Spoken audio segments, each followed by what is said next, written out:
Good evening বন্ধুরা। দেখো আজকে রথের মেলা দেখতে যাওয়া হয়নি, কারণ শরীরটা সত্যি একদম ভালো লাগছিল না। আমার ভাইপো রথ এনেছিল, তাই বাড়ির সামনে রথ টেনে নিলাম।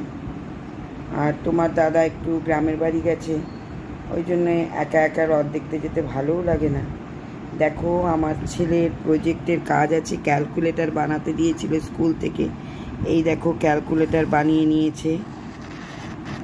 এই দেখো একটু অন্য ধরনের ক্যালকুলেটর করেছে, আর এইটা ঘুরালেই এই যে ভিতরে ঢুকে যাচ্ছে। এই যে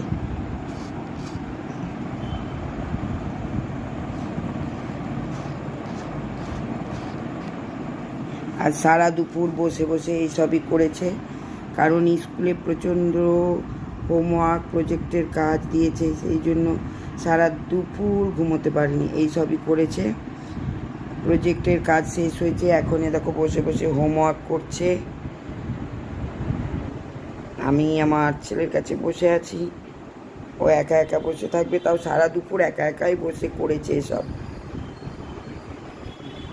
তাহলে এখন এই পর্যন্তই, দেখা হচ্ছে পরবর্তী নেক্সট ব্লগে। টাটা বন্ধুরা, ভালো থেকো, সুস্থ থেকো, আর চ্যানেলটিকে প্লিজ সাবস্ক্রাইব করে দিও।